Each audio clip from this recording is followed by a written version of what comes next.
Necesitamos información libre, accesible y que llegue a todas y todos. Para poder frenar el círculo de la violencia. Porque el conocimiento nos permite tomar decisiones.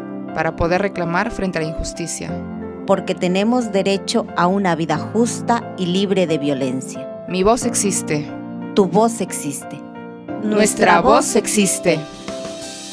Hola a todos y todas, bienvenidos y bienvenidas a Nuestra Voz Existe.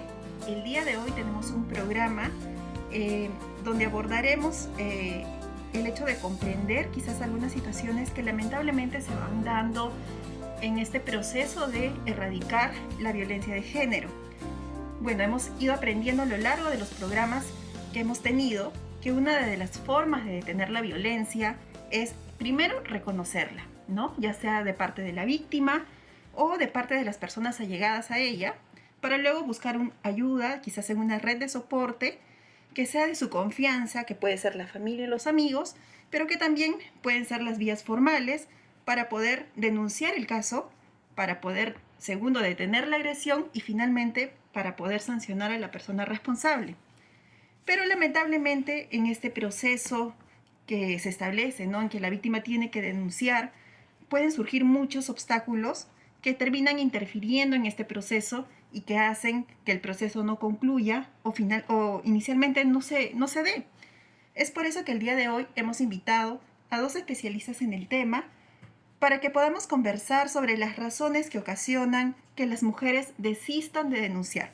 Tenemos hoy a Eva Alicia del Carmen Romero, trabajadora social de la Unidad de Violencia del Centro de Salud Mental Comunitario El Agustino. Y también tenemos a Doris Blas Ramírez. Ella es abogada con especialidad en género y derechos humanos y derecho de familia. Bienvenidas, Eva y Doris, y muchas gracias por acompañarnos el día de hoy. Gracias a ti. Buenos días. Buenos días.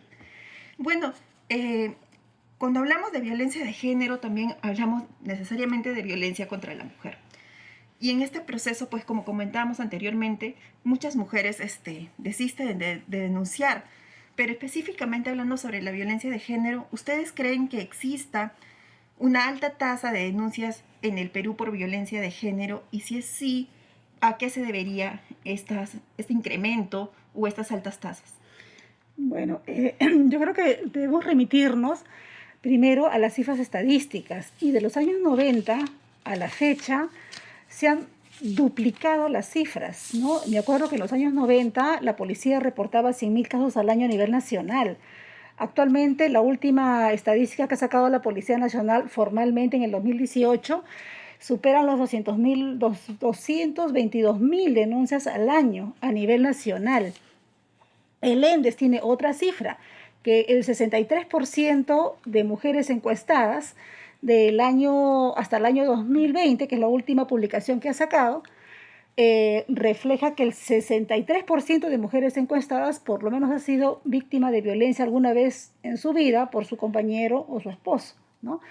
Entonces, si bien es cierto, estadísticamente se ve que el índice, digamos, de agresiones se han incrementado, nos preocupa enormemente. ¿Por qué motivo entonces judicialmente son muy pocos los casos que se sancionan, ¿no?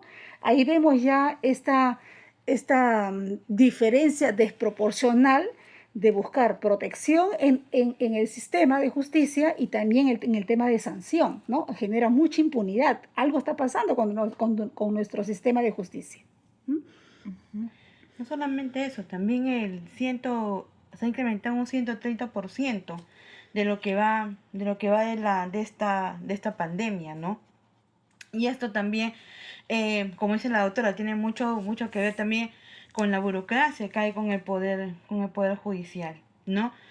Nosotros venimos de nuestras diferentes áreas defendiendo, orientando a las mujeres víctimas de violencia, ¿no? Pero se está viendo que no se está respondiendo, ¿no? Desde mi área acompañamos en este proceso a los niños, jóvenes, adultos, mujeres víctimas de violencia, ya, pero la respuesta que se encuentra es demora mucho el Poder Judicial, demora mucho en darme las medidas de protección, ¿no? Entonces todo eso atribuye a que no quieran denunciar. Dos, el proceso a la mitad se caiga, digan de que ya no quieren seguir con el proceso, ¿no? O al final, pues no, que se convierte en un feminicidio. Correcto, sí, lamentablemente esa es la consecuencia mayor, ¿no? De la violencia de género, ¿no? La alta tasa también en feminicidios y que bien mencionan ustedes, pues se debe a varios factores, ¿no? De hecho, me llama mucho la atención, ¿no? Que el tema que ha mencionado acerca de la impunidad, de la burocracia y bueno, y que parte eso del sistema, ¿no? Estatal que debe proteger a la víctima y que termina a través de esta lentitud, ¿no? Termina siendo hostil con las víctimas de violencia de género. Y en ese sentido, cuando pasamos a la otra cara, ¿no? Más bien al lado emocional de las personas que viven o vivencian este tipo de violencia, ¿cuáles serían las causas emocionales principales para que una víctima no concluya con el proceso de denuncia frente a un caso de violencia? Dentro de las causas que se encuentran, por qué las víctimas no continúan con este proceso, nosotros nos regimos ya a un protocolo de atención conjunta, ya que es mediante Centro de Emergencia Mujer y los establecimientos de salud, de los cuales indica claramente que tenemos que apoyar a la víctima, ¿no? Como establecimiento de salud, como parte preventiva, parte promocional, parte de apoyo, y esa en la parte representativa, ¿no? ¿Qué pasa? Que ya la persona viene psicológicamente afectada, ¿no? Entonces, ¿por qué si denuncio no me va a dar la plata para mis hijos? ¿Qué hago? ¿Qué va a pasar con mis hijos? ¿No? ¿Qué pasa si salgo de la casa, me voy de la casa y no encuentro dónde irme? No tienen el apoyo emocional, no tienen las redes de apoyo necesarias para poder tomar esa fuerza y esa decisión. ¿Qué es lo que nosotros como institución hacemos? No darle las fuerzas y decirle que sí, que tiene que denunciar, que sí se puede. No le explicamos el protocolo de acción conjunta que tiene que seguir para poder denunciar. No, pero muchas veces la respuesta es esa, ¿no? Sí, pero ¿y? Yo no trabajo, ¿quién me va a dar la plata? Ya, yo puedo denunciar, pero ¿y qué pasa si él no se quiere ir a la casa? ¿No? ¿Qué pasa si no encuentro dónde irme? Mi familia no me apoya, ¿no? O cuando he ido a la comisaría me han dicho, bueno, ¿qué le habrás hecho? Es tu problema, ¿no? O sea, cosas así que tengo como respuesta con mis usuarios, ¿no? Claro, es muy frecuente esto de la dependencia tanto emocional como la económica y que las mujeres muchas veces no encuentran esta respuesta inmediata de las autoridades y eso hace que muchas veces se incremente más la violencia en el hogar, como una especie de reproche, de venganza por haberlos denunciado. Entonces, de ahí viene el tema de la preocupación que las autoridades tienen que actuar con bastante inmediatez, ¿no? Y que por lo menos hasta la fecha, por más reformas que se han hecho, no se ha logrado esa inmediatez, ¿no? Que llegue ese tipo de garantías de protección o medidas de protección a la víctima. Porque muchas veces son rápidas, a lo mejor los juzgados, porque como con todo este sistema de plataforma virtual, se ha logrado que la policía comunique tanto a la fiscalía como a los juzgados de familia para que emitan medidas de protección.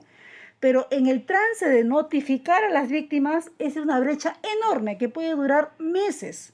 Mientras la medida de protección está en un papel, hasta que llegue a la víctima demora meses, incluso hasta un año que he tenido un caso. Entonces, esta brecha que no llega con bastante facilidad a las víctimas y se genera pues una total desprotección y puede generar muchas veces, ¿no? Llegar hasta a feminicidios, ¿no? La pérdida de la vida de la persona que ha pedido pues apoyo, ¿no? A las autoridades. También en no explicarle a la persona que pone eso cuando le llegan, como dice la autora, los documentos de protección, ¿no? De orden de alejamiento y todo lo que consigna todo esto, es no explicarle cómo se usan. Porque no les explican cómo se usan. Te llega a tu casa, te deja de la puerta, te llega tu celular y ya está. Tengo medida de protección, pero sigue en la esquina, pero sigue al frente, sigue tocándome la puerta, sigue llamándome, sigue mandándome mensajes para ver a sus hijos, sigue diciendo que me va a matar, ¿no? O sea, esas cosas también tenemos que volcarlo a eso, a cambiar eso, porque no se les explica. Y vienen con el miedo, si te tengo eso, y no saben, se les explica. Llamen, tienen que ir a la comisaría, tienen que llamar, tienen que hacer valer las rondas que tiene que hacer la policía, todo lo que tienen que hacer para que ya esto pare, pero no les explica. Aprovechando el espacio que tocas este tema de las medidas de protección, muy resumido, ¿en qué consiste? ¿Cómo pueden hacer valer esas medidas de protección? Muy conciso. Las normas son claras. Una parte es tomar normas para proteger a la víctima y otra es la parte sancionadora, que es otro problema. Pero en la parte de la protección a la víctima, efectivamente, cuando uno denuncia, tiene que tener algún tipo de herramientas que me protejan de esta persona que no me vuelva a agredir y que más adelante, bueno, pueda ser sancionada. El primer punto es efectivamente proteger a la víctima y por eso es que judicialmente se dictan diversas normas, diversas reglas que debe cumplir el agresor, el no acercarse a la víctima, el de sacarla de su domicilio, el no mandarle mensajes, chats amenazantes, humillaciones, insultos, ¿no? Evitar todo eso. Entonces cierran esta brecha de que continúe la agresión, obviamente bajo un papel, bajo una resolución, pero ¿cómo hacer para que esto se cumpla? Ese tipo de información, como dice aquí nuestra compañera, nuestra invitada también, no llega a la víctima. Y eso hace que no termine de cumplirse todo este proceso y genera pues claro, por ejemplo, una persona que es víctima de violencia de género y tiene sus medidas de protección, para poder hacerlas efectivas, por ejemplo, si yo fui víctima de mi pareja que me golpeó, pero él sigue rondando mi cuadra, sigue rondando mi barrio, lo que yo tendría que hacer, ¿qué es? Ya, mira, la medida de protección, como dice la doctora, son dictadas mediante el Poder Judicial. Entonces, a ti te dan la medida de protección, tú las lees.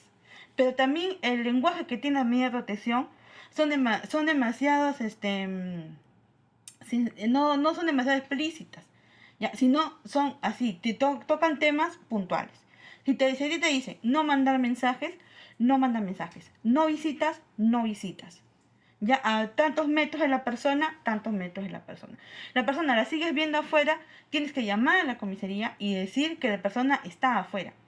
Ya, ojo, dentro de la medida de protección indican que tienen que hacer una ronda las comisarías.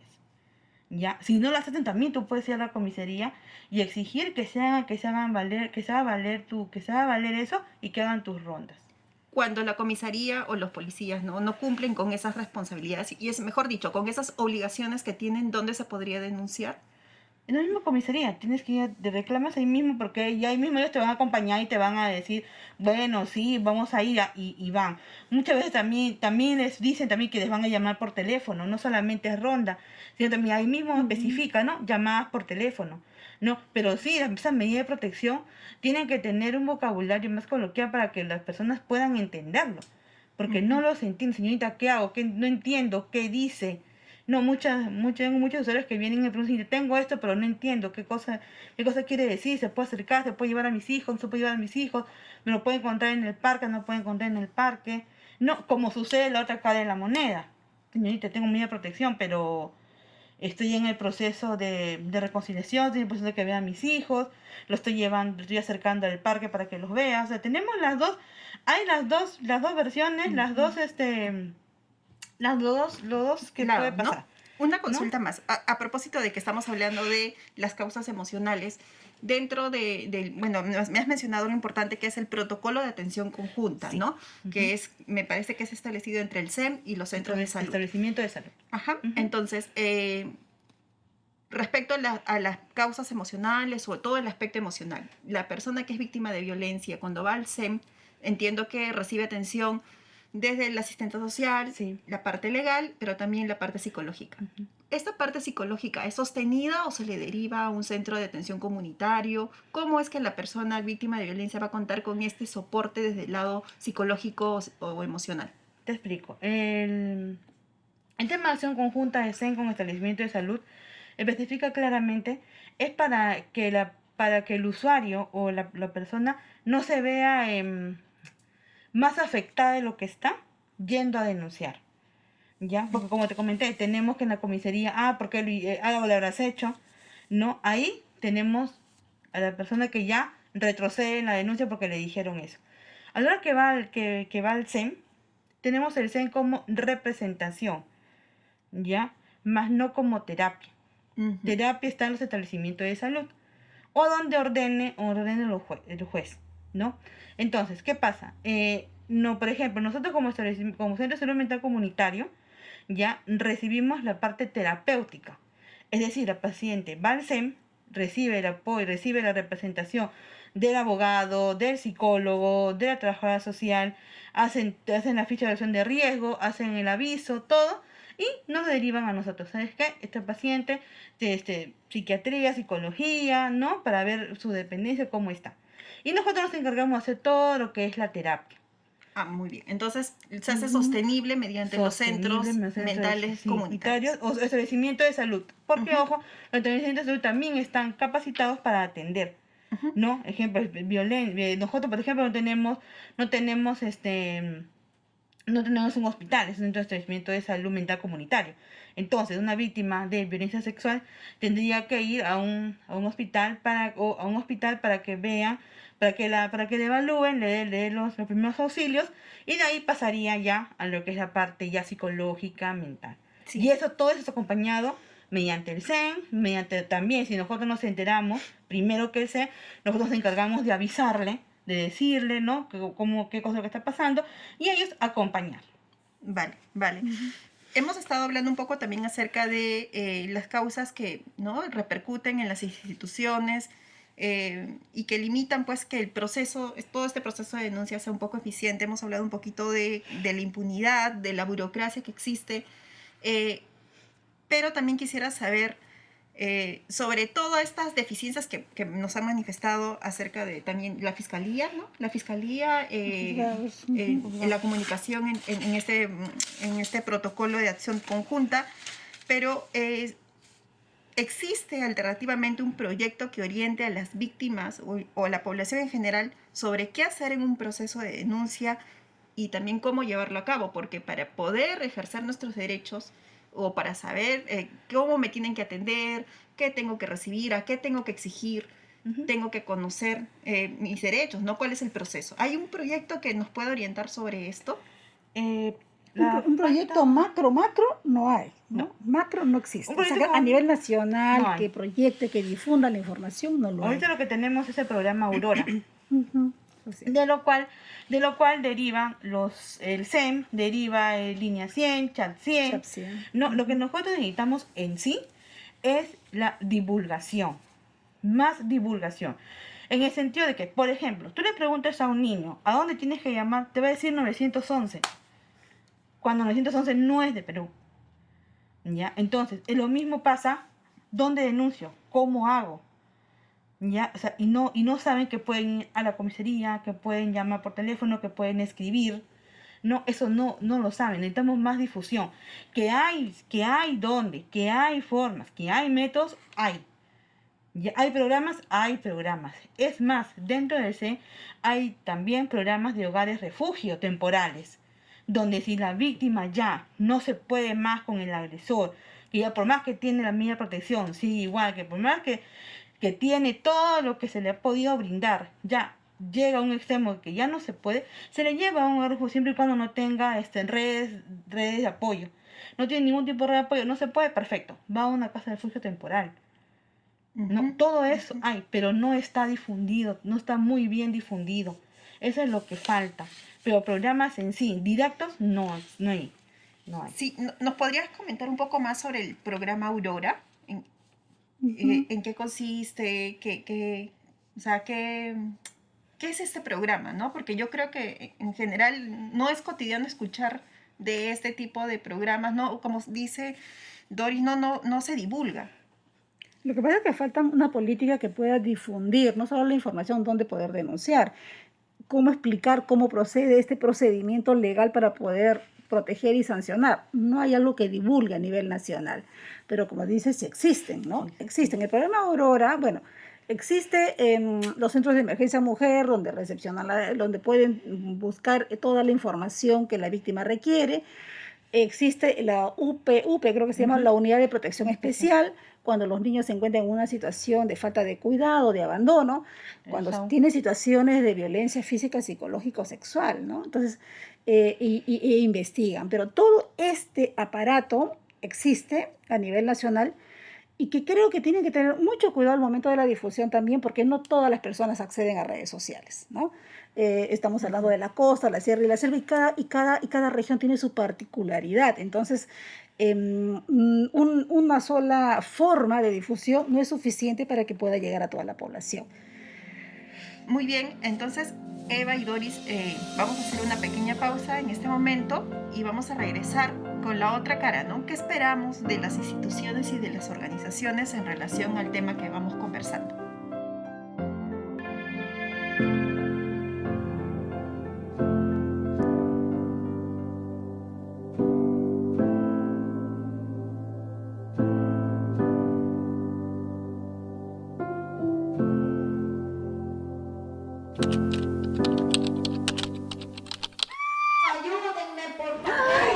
¡Vecinos! ¡Vecinas! ¡Alerta, por favor, todos! Oye, algo está pasando. ¿Qué? Sí, una persona está siendo maltratada. Basta, no podemos permitir la violencia. No seamos cómplices, apostemos por una sociedad libre de violencia. Aquí estamos para atender tu denuncia.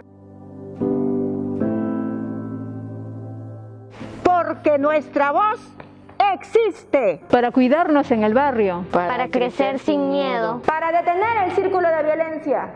Para acompañarte en el proceso. Para asesorarte sobre tus derechos. Es necesario articular todos los esfuerzos. Tejiendo redes, sumamos para prevenir la violencia. Bueno, vamos a retomar el programa.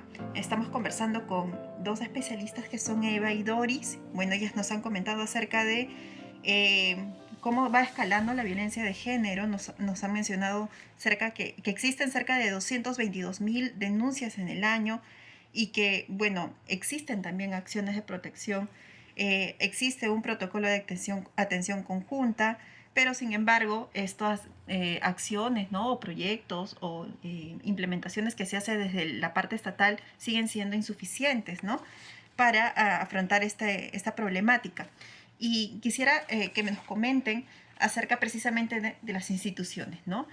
¿Están las instituciones preparadas para afrontar esta problemática, pero también desde el lado de las víctimas, ¿no? Desde las víctimas de violencia de género, ¿cómo están preparadas ellas para acompañar o para afrontar estos procesos que son tan traumáticos? Bueno, desde el punto de vista del sistema judicial, bueno, lo hablo como abogada, ¿no? Hay todo herramientas, instrumentos y mecanismos para poder intervenir. El problema yo creo que tiene que ver también con el tema del presupuesto, ¿no? O sea, tiene que haber un presupuesto para efectos de la difusión y eso tiene un costo que lamentablemente a veces no lo hay para difundir. Quien es la única persona perjudicada es aquella persona que requiere de ese apoyo con inmediatez, ¿no? ¿Qué hacer? En realidad, cada institución por su lado trata de difundir. En el sistema judicial antes de la pandemia, ¿no? Y que hemos ingresado a la cuarentena, por ejemplo, yo recuerdo que los mismos juzgados, había todo un programa de difusión, ¿no? Que los mismos jueces iban a la población a difundir el tema de cómo denunciar, cuál es el procedimiento, dónde acudir. Pero si bien es cierto, son aportes que ayudan, pero no son actividades, articuladas a nivel nacional y por lo tanto, si bien es cierto, contribuye con un granito de arena, pero la idea es que haya un impacto tal, ¿no? Que se internalice en la población el tema de que me pasa esto, denuncio, me pasa esto, sé a dónde hacerlo. Y eso tiene que ser, pues, una responsabilidad del Estado. Sí. Me parece bien lo que mencionas, pero también me hace pensar en esta otra parte. Si las instituciones y la sociedad en general está preparada para creer en la víctima que va a denunciar, ¿no? Y que este acompañamiento del proceso de denuncia pues se realice de una manera menos traumática, porque también sabemos que a veces el sistema estatal con respecto a este tema es bastante hostil. Entonces, ¿estamos preparados como instituciones y sociedad para creer en las víctimas? Ha habido avances, te comento que sí, pro pandemia, ha habido avances para efectos de dictar medidas de protección. porque ya para efectos de que una persona tenga una resolución de medidas de protección solamente se requiere con la denuncia. Basta que una persona haya denunciado, inmediatamente se manda a los juzgados de familia para que emitan las medidas de protección. Ya no se requiere que se realice una audiencia, ya no se requiere la declaración del agresor. Todo esto se ha simplificado justamente por pandemia por los problemas de bioseguridad. Entonces, basta que una persona el día de hoy pueda hacer una denuncia, sepa que va a recibir una medida de protección. Al inicio decía que el problema es que sea notificada con inmediatez a la víctima. Ahí hay un problema, ¿no? Que todavía no se está realizando esto, pero que tienen medidas de protección, las tienen. Esta reducción, digamos, de formalismos, ¿no?, que se exigía antes, se ha reducido solamente a la denuncia. ¿Cuál es la brecha, hablando del acceso a la justicia, cuál es la brecha que todavía tenemos en el tema sancionador? Ahí sí hay infinidad de formalismos a nivel penal que hacen que sean muy pocos los que sean sancionados por una agresión física, psicológica y sexual. Doris, quizás nos quieras comentar algo sobre eso. A ver, mira, sí estamos preparados para creer en la persona que es víctima de violencia. Como dice la doctora, ¿no?, antes era lo que diga el niño, ¿no? Primero lo que diga el niño. Ahora no, ahora si va un niño a denunciar, va una mujer a denunciar, van a tomar su denuncia. Van a hacer las investigaciones y todo eso. Sí estamos preparados, pero tenemos que concientizar también a la población a dónde es que, cómo tiene que ir, cuál es la ruta que tiene que seguir para eso, ¿no? ¿Qué pasa? Si me está pasando esto, ¿a dónde voy a recurrir? No, es lo que falta, es la difusión que, como dice la doctora, tiene que haber un presupuesto, es lo que falta.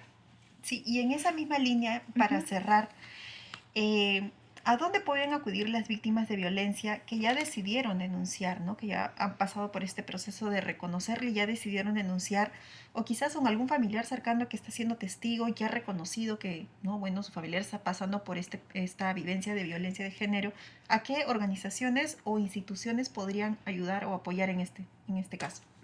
Bueno, estadísticamente, si me voy a la parte estadística que nos ayuda un poco a ver el panorama, se sabe que la víctima cuando sufre algún acto de violencia, a la primera persona que ocurre, estadísticamente hablando, acude a un familiar o a una amiga o un familiar, ¿no? Siempre a un familiar, buscando este soporte emocional, siempre, es lo primero. Y bueno, es importante, porque el soporte emocional es sumamente importante para darle fortaleza de que ese camino tiene que continuar, ¿no? No solo decirlo, hablarlo, descargar lo que ha pasado, ¿no?, lo que ha vivido. El segundo paso creo que sí, efectivamente, tiene que ser denunciado, ¿no? Porque basta que haya una agresión, esto va a continuar. Por lo tanto, pues hay que de alguna manera frenarlo. El soporte familiar es lo primero que uno tiene que hacer, o de una amiga o de un familiar. Y esto es lo que muchas veces las víctimas... ¿Qué sucede cuando a veces no hay este apoyo? Ahí viene también el tema de que la persona no continúa en el camino de denunciar. Y creo que las personas siempre deberían denunciar un hecho de violencia, porque es la manera de protegerse también, ¿no? Es una manera de protección. ¿Dónde denunciar? Hay muchos lugares donde denunciar ahora. Antes solamente se pensaba en una comisaría, que es la institución más cercana a nuestra localidad, a nuestro distrito, siempre. Efectivamente, es lo más cercano, y si es ahí donde el lugar más cercano, debe denunciarse en una comisaría. Pero no es el único lugar. Si hay una fiscalía especializada, ahora hay fiscalías especializadas en violencia. Pueden hacerlo también ahí. Hay juzgados de familia, de turno, siempre. En Google, si lo pueden, ¿no?, googlear y poner juzgado de familia del Agustino, juzgado de familia de Ayacucho, juzgado de familia de su localidad. Buscar. Y sepan que también ahí pueden denunciar. Siempre hay un juzgado, una fiscalía de turno especializada en violencia a la cual acudir y denunciar. Recuerden que ya en épocas de pandemia, o que todavía seguimos en esta época, con su sola denuncia está obligado un juzgado a emitir las medidas de protección. No necesariamente tiene que haber audiencia y no necesariamente tienen que notificar al agresor para que declare. Solamente con la simple denuncia. Esa es la función del juzgado, proteger, después investigar. Vale. También tenemos lo que son los centros de emergencia mujer, tanto en comisaría de familia como regulares. que también se pueden acercar. Recuerden que el Estado representa a la persona. En este caso, los centros de emergencia mujer son la parte representativa. Si una persona víctima de violencia va a un CEM, ya inmediatamente tiene al abogado, a la trabajadora social, tiene al psicólogo, ¿no? Que van a ser sus representantes legales, ¿ya? Y de ahí los van a derivar a los establecimientos de salud. ¿Para qué? Para que sean el soporte ya emocional, el soporte ya para continuar con un tratamiento, ¿no? ¿Para qué? Para darle fortaleza, ¿no? Y también ya vean qué cosa es lo que... Porque una cosa es lo que está viviendo, ya otra cosa es lo que va a pasar después. Después de lo que está haciendo, porque también no solamente es ver la sanción y todo, es lo que va a hacer la víctima después de... Porque puede ser que solamente dependa del agresor económicamente, emocionalmente, ¿no? También hay que cubrir todo eso.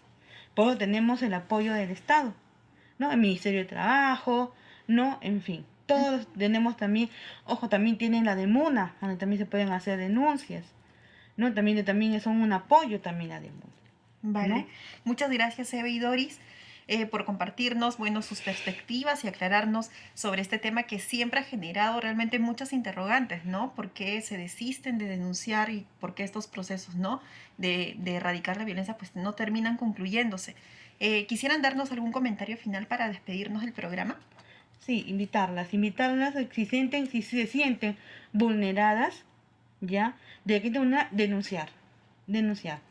Tenemos el Estado que nos representa y nos apoya. Tenemos que denunciar. Además de denunciar, que creo que es importante hacerlo, hay algo que también se ha tocado, que es el tema de cuidar la salud mental. Una persona víctima de violencia obviamente está afectada emocionalmente. Tenemos que cuidar, así como nos duele la cabeza, nos duele la barriga y tomamos una medicación para poder, recuperarnos, ¿no? La salud mental también es importante cuidarla. Y si hemos sido víctimas de violencia, estamos afectadas emocionalmente. Necesitamos de un especialista que nos ayude a recuperarnos, aunque no lo veamos, ¿no? Aunque no lo veamos como un golpe cuando se ve un moretón. Es importante acudir a un especialista. Vale, muchas gracias por participar a ambas en este espacio. Y el día de hoy nos vamos a despedir con unas reflexiones finales acerca de lo que hemos conversado con nuestras invitadas. Y es que es necesario buscar una red de soporte, una red de ayuda, ya sea en nuestros familiares y nuestras amistades, pero también en las partes formales, ¿no? Que son la comisaría, la fiscalía. Ya sabemos que podemos denunciar en un juzgado de familia, que también contamos con la DEMUNA para poder utilizar pues estas herramientas y estas instituciones que están para representarnos, como bien mencionaba Doris. Y también recuerden que no se requiere mostrar golpes para establecer una denuncia y que la violencia psicológica es considerado un delito grave y ya no una falta, y eso gracias al decreto 1323 que ha hecho las modificaciones. Y con eso quisiera despedirme para invitarlos a que continúen siguiéndonos en nuestras diferentes plataformas de redes sociales. Ya saben que estamos en Facebook, en Instagram, en Spotify y en YouTube, y también en los mercados. Por favor, compartan esta información, este contenido con las personas que crean puedan necesitarlo. Y nos vemos muy pronto.